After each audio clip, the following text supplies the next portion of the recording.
Hi everyone. I'm so happy to be here for today's project. It's something new for me that I've never done. I've had the pleasure of seeing others do really beautiful and amazing things.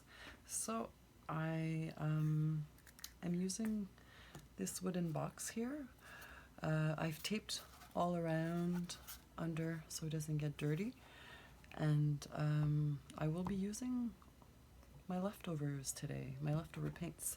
So I have some white, I have some gold, some pink, a nice red here, a nice dark red, and some purple. So I'm going to be filling my cup to do a dirty pour and probably apply some resin over that if I like the outcome of the paint. So here we go.